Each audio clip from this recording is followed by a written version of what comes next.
What is up, bros? With Josh here. In today's video, we're going over the currently work in progress Tier 8 Pan-European Premium Destroyer, the Orkan. Now, this thing is joining some pretty strong destroyers at Tier 8. However, though, I feel like it does have some unique identity and unique traits that will kind of set it apart and almost maybe too strong at what it does, but it's very specialized and offered some very fun gameplay, which we'll get into in just a second.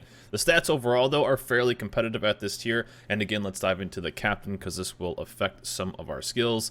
Now, along with the Pan-European line, which is coming into the game eventually, relatively soon, it's probably going to be the next line that comes into the game, this is going to be the Tier 8 Premium. Now, there's tons of Tier 8 Premiums, especially for the destroyers, Cossack, you have the USS Kid, you have the Lo Yang, insert whatever Tier 8 Premium you enjoy. There's a lot of really good ones. This one definitely does have a spot with what it does, and it's a spot that I kind of really enjoy for the playstyle itself. But with Pan-European destroyers, having a high-level captain isn't going to be the easiest thing to get, and that is what we're using right now. However, though, when the line does come out, it will be easier to get. Also, but right now, if you really have like the Bwiss or the Friesland, that's going to be kind of the only things you can level up this captain. So it could be a little bit of a bummer there getting into this, but when this does come out, you can hopefully use your line, as this ship is a fantastic trainer to level up through that line. The ship itself, though, I'm using a 19-point captain because I played so much on the Bwiss. We have a ton of extra commander XP as well. This is it, and these are going to affect some of the values. Priority target, last stand, survivability expert. This is a super normal build, and this is kind of a build you will use, luckily, going through the Pan-European Destroyer. So one of the downsides of the Friesland is the Friesland may end up using some different stuff as a captain, kind of almost like a specialized captain. This one, though, you're going to be using these types of captain builds throughout the entire Pan-European Destroyer line, so it is kind of nice to switch that on. But the main things we're taking, though, priority target, last stand, survivability expert, concealment, and then we are taking BFT, and then radio location. Radio location is fantastic. You will see on this ship. Very recommended. And then the cherry on top, as always, if you can ever take it, is Adrenaline Rush.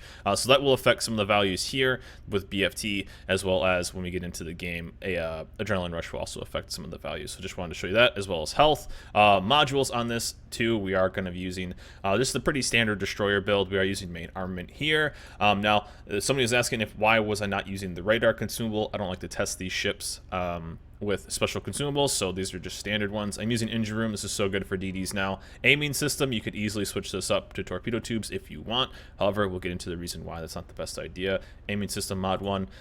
Steering gears here, really love that for this type of destroyer. And then concealment, obviously you are a stealthy DD. And people are asking why not use the radar, because yes, the ship does have surveillance radar. It is the standard destroyer, so 7.5 kilometers for 20 seconds. Very deadly on a DD. Sorry, Pan-Asian destroyer lines, you have some more competition and getting slowly pushed away. We are getting a repair party. We get speed boost, and then we get heal. So again, no smoke on these. The identity of the Pan-European destroyers being fairly stealthy, very good at their job. This one, though, whole another level. Hit points on this is 18,500, and that is with, again, survivability expert. Obviously, if you are working towards the Pan-European captain or got him, this is going to be a nice little captain for this. So 18,500, pretty freaking competitive at this tier, so going to be pretty solid. Now, main battery, again, affected by BFT. Now, pretty much the ship, now they are not the same class type of ship. It's going to be the Lightning, the Tier 8 Tech Tree Destroyer from the Royal Navy line. It's almost identical. Once you're playing one ship, it feels the exact same. So if you have ever played this ship, it's going to feel just like that. So I will make that reference in this video. I know they are not the exact same class, but it's almost the exact same when playing this ship, at least how it feels. So you have the 3x2, 2 in the front, and then the 1 in the rear, and you actually have some pretty good firing angles on this. You do have a reload of 4 seconds, which is fairly good, again affected by BFT and Adrenaline Rush in the game. 9% fire chance with a range of 11.6. It's kind of funny, I even talked about this on stream, and we play all these live on stream. I'd almost take a range nerf on this ship, and I'll kind of get into that in the game, with 11.6 still being pretty good, but you can only use it so much because you don't have smoke, and you have to play it pretty kind of smart. Now, one of the reasons we won't take the new torpedo armament there, the new torpedo module, is because we only have one set. So this is kind of the same situation as, let's look at the Benson at Tier 8 for the USN and then the USS Kidd. So you get kind of these tools, but then you trade off for having less torpedoes. Again, like the Cossack as well as the Lightning at Tier 8.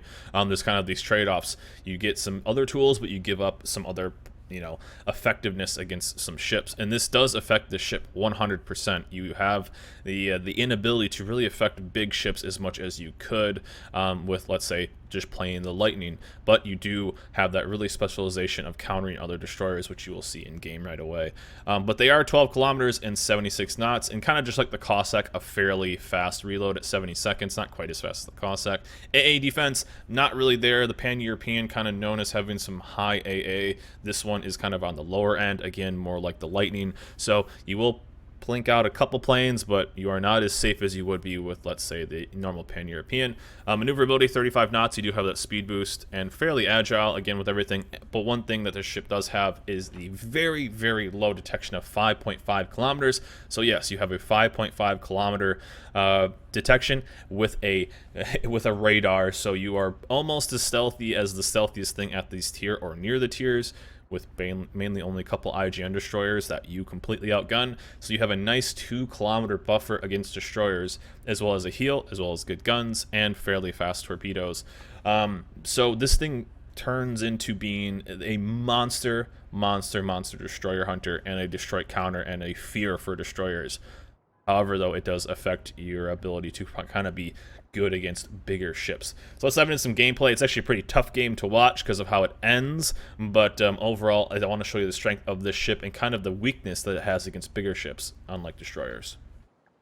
So here we are in game with the Orkan and this ship, and the funny part was this was our first game we even played with this destroyer, so it felt really good. If you had ever played the Royal Navy DDs, especially the Lightning, this is a ship that doesn't feel kind of different than other stuff. Kind of like the Friesland, it took a while to get used to that because it had such a unique playstyle. This kind of does, but really you're just such a specialized destroyer. And again, I will always give Wargaming props when they deserve it. They have made a DD that is a very, very unique and super effective. However, again, I will kind of note that this does completely knock off the Pan-European, any kind of Pan-European destroyer strength. That line kind of had the trade-off. I don't know what Wargaming, I don't know why they don't like Pan-European destroyers. It seems like they're slowly, everything is getting stealthier.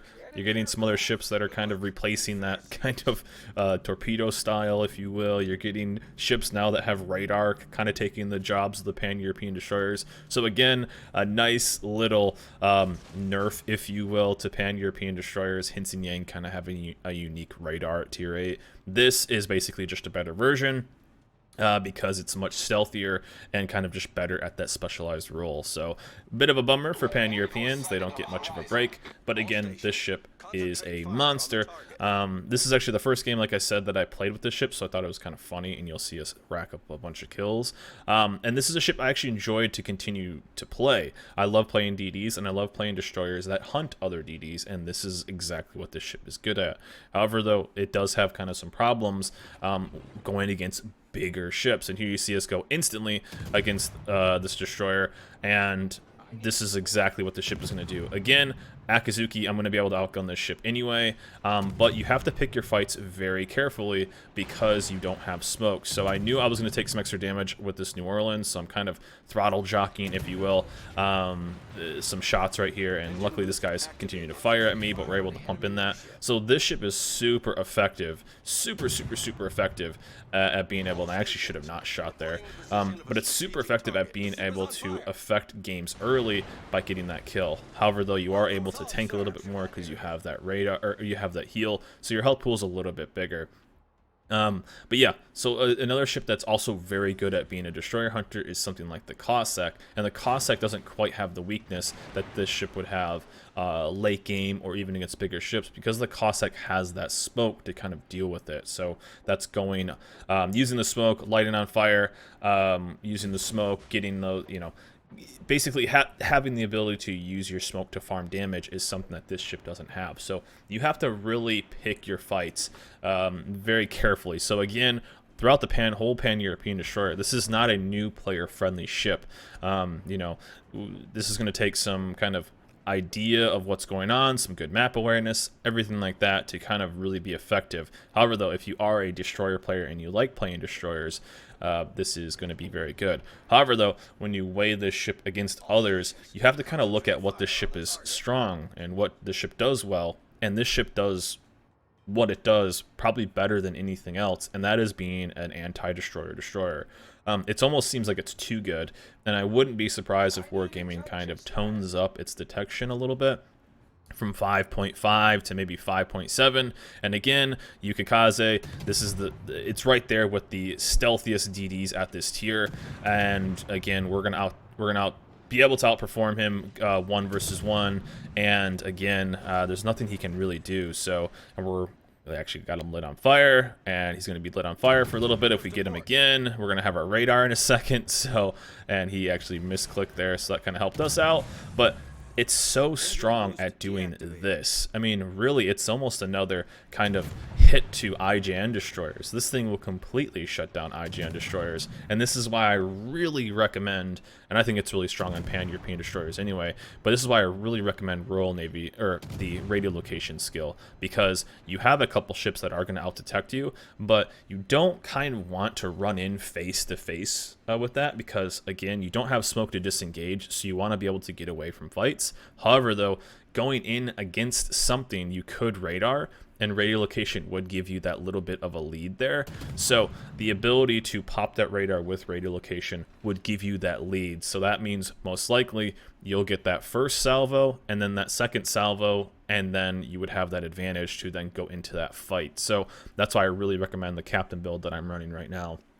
Again, bit of a bummer because it is a pan-European destroyer, so you're not going to have too many ships that are going to really help you with that, but still, the ship itself is very, very strong. So you're going to see this game. Again, this game is a little bit of a bummer. We're going to slowly fight our way back, but it is it's one of those games where it was you saw the writing on the wall kind of early, which kind of sucks in today's games.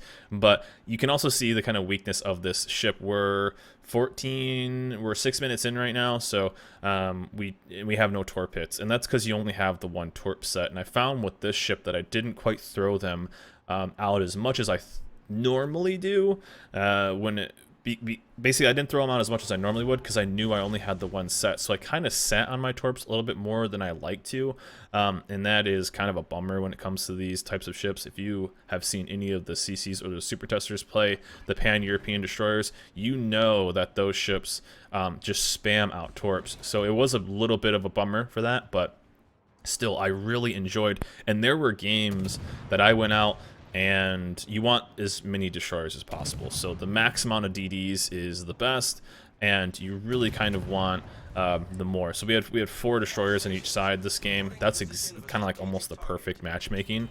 And you kind of want some, and there we go. We took out that destroyer. Basically countered a stealthy DDR game. Completely shut him down. There's nothing he could have done. And we can start working on some other stuff here. So that's kind of just really the strength of that ship and our first of many kills. So we're starting to actually bring this game back a little bit.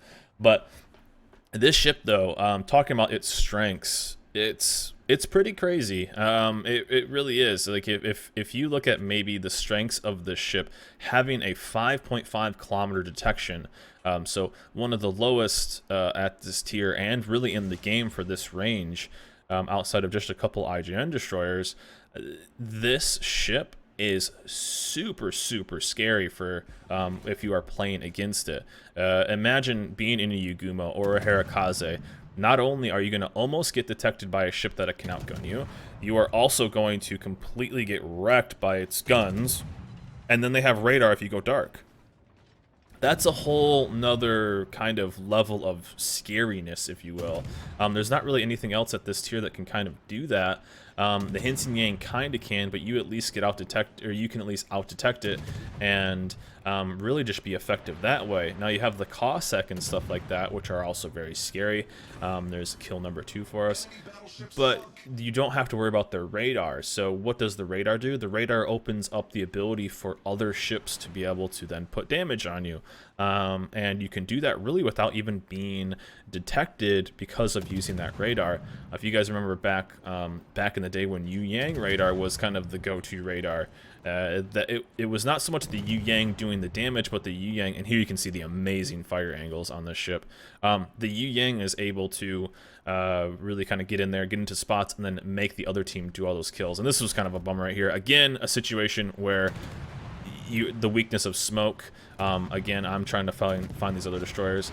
Now, one of the bummers about this ship would be getting into a game where there's only one DD, which definitely happened for us. You get into one destroyer, and you really can't do too much, and you really don't have a job, if you will, with what you're able to do.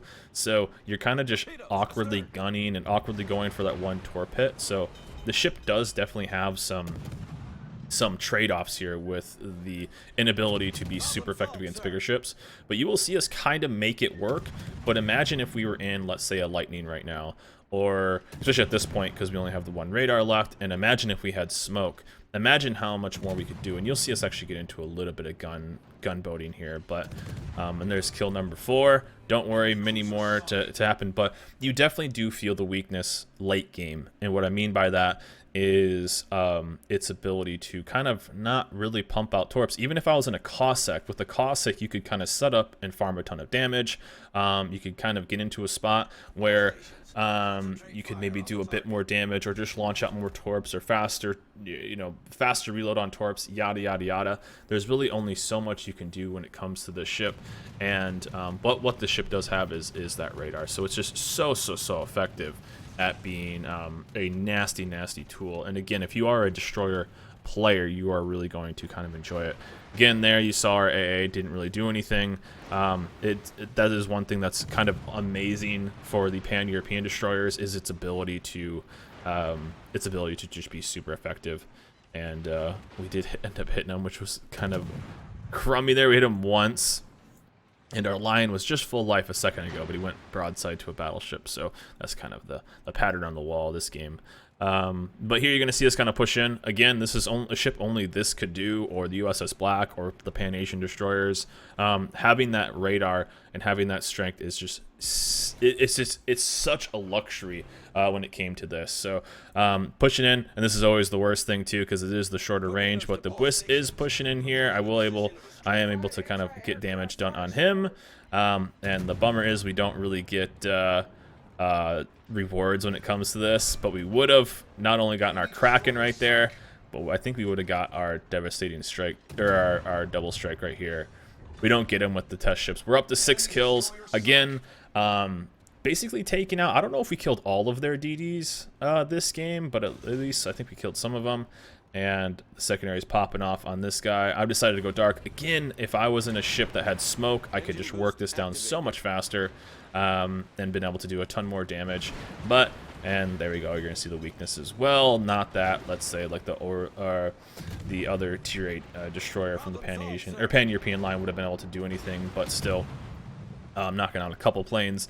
And we tried our best to carry this team. There have been 8 kills so far, and 8 kills, 6 of them are us. Yeah, some of them were pretty low, but we did finish off those 2 DDs. And when ships still sail in a straight line, we can at least affect those with our single set of torps, which is always, something. And our guy's going to roll in there. Down goes our Bismarck, and we are going to get a couple torp hits on that Jean Bart. I think we just shoot the 1. And we're going to slowly see the rest of our team kind of go into spots. I knew I was going against the CV the rest of this game. And not much we can really do with that. But again, here you're going to see some of our weakness. We can only do so much. It's not like we can gunboat at this point because we're so low life. We don't have the smoke to kind of cover us up. So I thought this game, even though it is a long and kind of dragged out loss, sadly, this ship is going to have some insane strengths. And there we go. The best thing to do with the cruiser is to yellow into 3 battleships, so that's always cool. And this game was, yeah, a bit of a bummer. And see, like right here, if I was a lightning, I would have gone straight into B cap a long time ago. I would have avoided some of that AA damage, and I would have done, been able to do that a lot more. But on this ship, I have to stay close to other ships. My strength is not with basically that type of play. And again, our Lion chilling broadside with all those guys. And I didn't realize that this could have been a much higher kill game. If I would have got closer to that, what was it, the Jean Bart, I probably could have killed him. And as well as I think the New Orleans, or no, it was one of the DDs, I think. I could have got 2 more kills actually this game, which would have been a pretty nutty game kill-wise. But overall, it's going to be kind of lower damage games. This is a very good game, right? We're up to 7 kills and we're still not done. But look at our average, our damage is 84k. 84k, our Lions kind of trying to stay alive. We tried to stay alive this game, and we tried to do what we could and keep the team alive, but it was just one of those teams that we tried to do our best. But again, this ship is going to be super specialized at, basically super specialized at getting, going destroyer versus destroyer. It's going to be pretty weak against everything else. However, though, it's basically overpowered for that one specific job, which is, you know, going against those. And here you're going to see us again. We only have our 1 torp set, although they are fast torps, and they are torps that will, you know, you will get some decent hits and whatnot. But again, if only we had 2 torp sets here, we could have definitely flooded him out way faster. Could have just done more alpha damage in general. But overall, this is the limiting factor. You're going to be basically overpowered destroyer versus destroyer, and then you're going to be kind of, you know, mediocre at best against everything else because you only have the 1 torp set. You're going to be launching out 4 torps, although they are fast and good range, but low alpha damage, the pan-European style. And then you're going to be pretty, you know, you can't really gunboat much. You can't really do anything else. We're going to beach here. We're going to stop in this nice little city and really get in there. But, you know, whenever there's a battleship sailing straight in a straight line, also that can be pretty effective. And we can do kind of what you can, but you kind of have to use islands a bit more to get some damage in and whatnot. So how I would label this, and we're going to end up getting this kill on this Freddy, and then the rest of this game is we will watch that. We'll watch at least this kill, but the rest of this game is us chasing down the CV, and our CV basically playing kind of just doing nothing the rest of the game. Our CV had a chance to win this game, but as you see, he drops the fighter on himself. He doesn't drop the fighter on the Lion. He starts going for like random strikes once the CV gets spotted, and it's just a very sad loss. So here you see us kind of just hanging out here again, pumping out torps. We knocked him out. I think he's flooding. Yeah, he's flooding right now. And this was a very winnable game. However, though, not everybody really wanted to win it. And you're going to see these torps go in. And again, another team, too, that didn't really look at the clock. You know, it is what it is. But overall, I enjoy this ship. Elephant in the room. How's it going to be sold? Most likely in the premium store. It is tier 8. Tier 8s tend to be sold in the premium store. You could see potentially something like the Cossack was given out, but I think probably just tier 8 premium store, probably around when the pan-European line comes out, it would make sense to kind of sell those at the same time. But yeah, this ship itself is super, super good. But super, super good at basically one thing, and that is being a anti-destroyer. If you enjoy playing that playstyle, you're going to enjoy the ship a lot.